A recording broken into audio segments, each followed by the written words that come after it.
Assalamualaikum warahmatullahi wabarakatuh. Berjumpa kembali kawan-kawan bersama kami dari Studio Video Tuval yang juga bagian dari bimbel mapping yang ada di Jombang. Kawan-kawan, pada kesempatan kali ini kami akan membahas sebuah reading text yang terkait dengan pertanyaan yang sering keluar di dalam ujian bagi guru TPK maupun TOEFL, yaitu yang terkait dengan previous and following paragraph. Oke, sebelum kami lanjut, kepada kawan-kawan dipersilahkan untuk subscribe, like, comment, and share terhadap video ini, terhadap channel ini. Semoga bisa membantu perkembangan channel kami. Terima kasih. Langsung saja kawan-kawan semuanya. Ketika nanti kawan-kawan Anda menghadapi model soal yang terkait dengan previous paragraph, intinya menuntut Anda mengetahui topik dari sebuah paragraf sebelum paragraf yang disajikan dalam lembar soal. Semisal ada seperti ini kawan-kawan, ini adalah paragraf yang disajikan, tetapi Anda ditanyain topik dari sebuah paragraf sebelum paragraf ini. Berarti Anda disuruh membayangkan logikanya tadi paragraf di sini membahas apa ya sebelum paragraf ini. Nah, kawan-kawan, ini namanya adalah previous paragraph. Siswa yang tidak pernah belajar materi ini akan bingung. Paragrafnya tidak ada, tapi kok ditanyain topiknya. Nah, caranya atau triknya ada kawan-kawan. Silakan ikuti penjelasan yang berikut. Strateginya begini, ketika nanti Anda ingin tahu bacaan di sini ini, paragraf di sini ini membahas apa, Anda perhatikan ya. Looking at the first sentence, perhatikan kalimat pertama dari paragraf yang disajikan ini. Anda lihat kalimat pertamanya. Di sini membicarakan apa? Itu adalah transisi atau perpindahan dari hal yang dibahas di sini.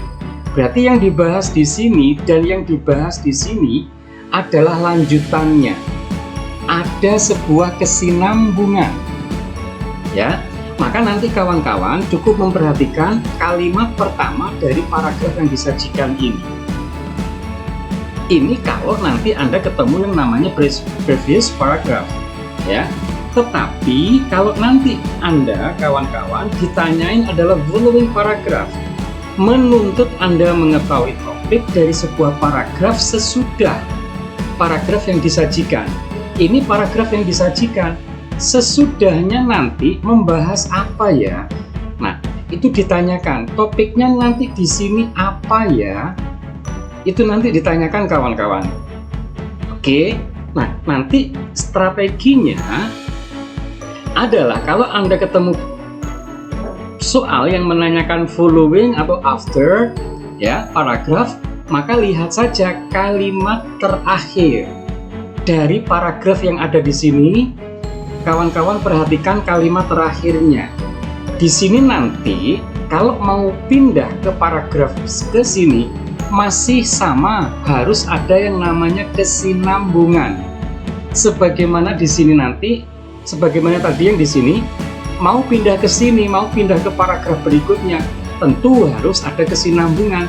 Demikian juga kalau paragraf yang di sini mau pindah paragraf tentu ada kesinambungan, karena yang namanya alur teks itu seperti rantai, saling berkesinambungan. Jadi pasti ada kesinambungannya kawan-kawan. Ya, oke. Berikutnya kawan-kawan, cermati model-model kalimat tanyanya. Nah ini, apa topik yang mengikuti? Ya, atau nanti yang mengawali.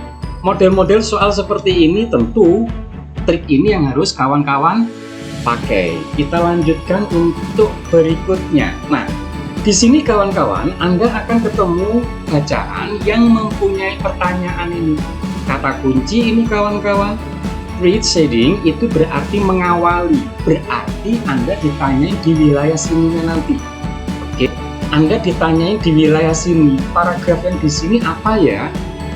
Gitu ya. Jadi kawan-kawan, caranya gimana? Caranya adalah Anda dituntut untuk mengetahui.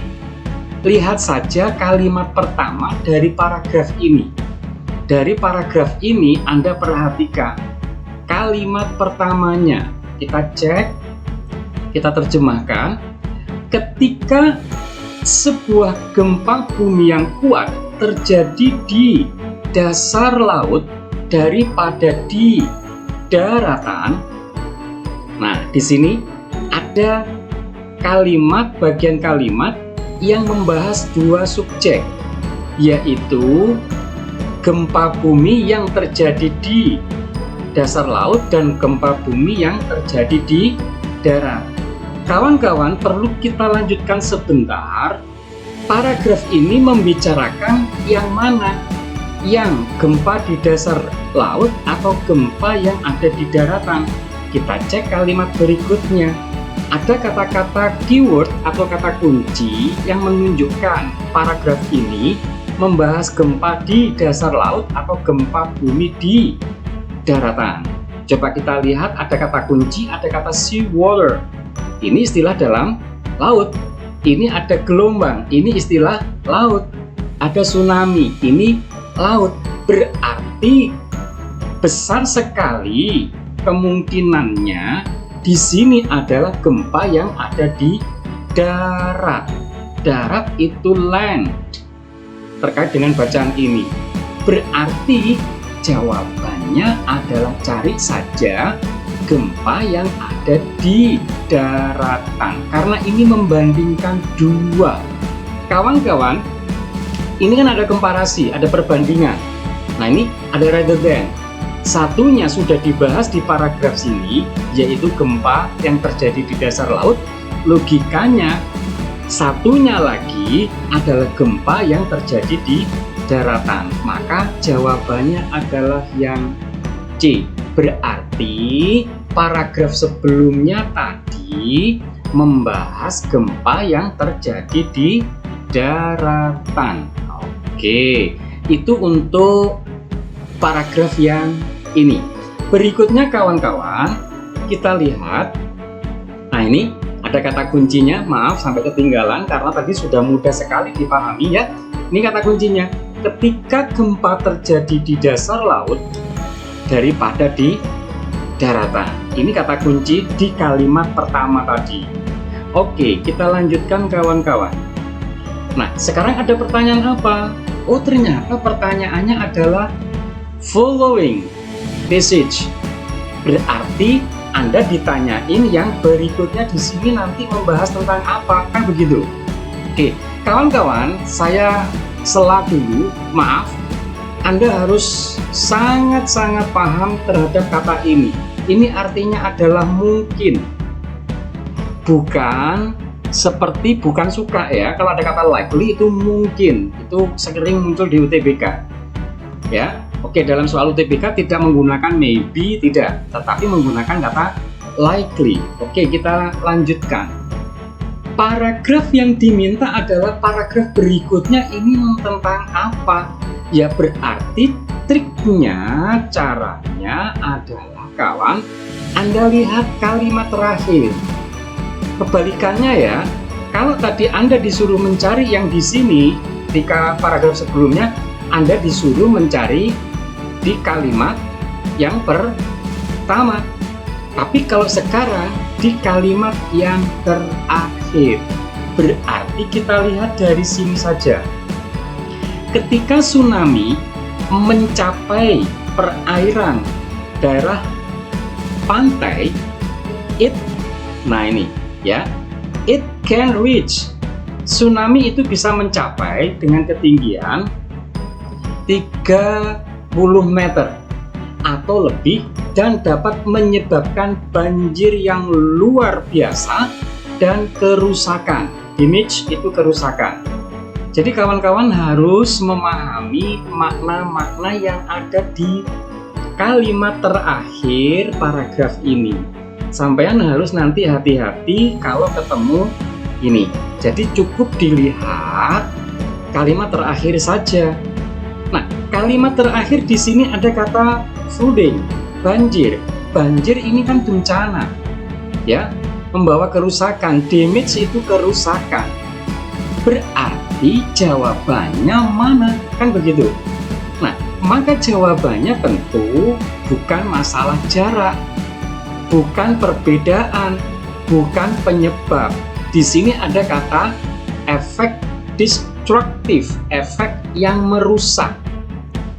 Banjir ini kan efek. Nah, ini kan efek ini. Ya, kerusakan otomatis juga efek. Logikanya di sini nanti membahas destructive effect of tsunamis.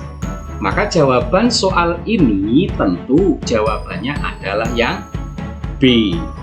Gitu kawan-kawan ya. Oke. Sebelum kami lanjutkan kawan-kawan, bantuannya untuk subscribe terhadap channel kami biar channel kami tambah berkembang dan selalu kami sediakan video-video untuk Anda. Terima kasih. Berikutnya kawan-kawan, kita latihan soal terhadap soal ini. Muncul pertanyaan seperti ini. Nah, langsung saja di sini ada kata following, berarti paragraf yang mengikuti. Berarti paragraf berikutnya, paragraf yang di sini.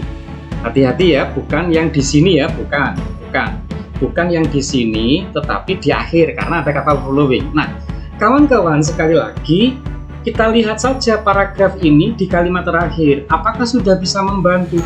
Kalau belum bisa membantu, nanti naik satu tingkat. Ya, saya ulang. Kalau nanti di kalimat ini belum bisa membantu Anda, naiklah satu tingkat kalimatnya. Dibaca ke atas sedikit gitu ya. Oke, di kalimat terakhir, the United States has taken similar action. Amerika telah mengambil tindakan yang sama dengan bahan-bahan kimia yang lainnya. Ini belum bisa dipakai untuk menghakimi. Sekali lagi, naiklah satu tingkat. Amerika mencabut izin. Nah, ini yang namanya mencabut izin berarti itu sinonimnya apa? Anda harus sadar itu adalah menyangkut tentang larangan. Nah, oke. Kalau ini yang D, kita lihat dari bawah, membicarakan tentang ciri-ciri umum. Kalau yang C menceritakan tentang efek yang membahayakan. Kalau yang B menceritakan tentang larangan. Kalau yang A menceritakan tentang penggunaan. Sekali lagi Anda cukup bacanya sampai sini saja. Kalau ingin mengerti tentang apa, Anda berhenti di preposisi. Berarti kalau Anda berhenti di preposisi, yang dibaca yang ke arah sana saja, yang ini saja. Ya, sebelum off. Berarti yang D membicarakan karakter, yang C membicarakan efek, yang B membicarakan larangan, yang A membicarakan kegunaan. Sampai situ saja kawan-kawan. Nah, sekarang kalau yang kembali lagi ke sini, Amerika mencabut izin. Berarti kalau mencabut izin itu berarti larangan. Berarti kalau di sini membicarakan larangan, berarti paragraf berikutnya juga nanti melanjutkan pembahasan tentang larangan ini. Intinya paragraf berikutnya ini adalah tindak lanjut dari kalimat yang ada di akhir-akhir paragraf ini. Itu kawan-kawan ya. Maka jawaban yang benar adalah yang B. Sebagai tambahan saja bahwa kawan-kawan, larangan bahasa Inggrisnya itu adalah ada kata ban, ya. Ini sebagai kata benda bisa, sebagai kata kerja bisa. Kalau ada ed jelas dia sebagai verb. Kalau ada kata lain prohibition itu adalah juga larangan. Kosakata itu penting kawan-kawan. Begitu ya. Gitu kawan-kawan semuanya, mudah-mudahan bisa bermanfaat. Kalau nanti kiranya kurang begitu paham, silakan diulang-ulang video ini agar kawan-kawan mendapatkan benang merahnya materi ini. Semoga sukses untuk adik-adik semuanya, kawan-kawan semuanya menghadapi UTBK yang akan segera hadir. Terima kasih, saya akhiri. Wassalamualaikum warahmatullahi wabarakatuh.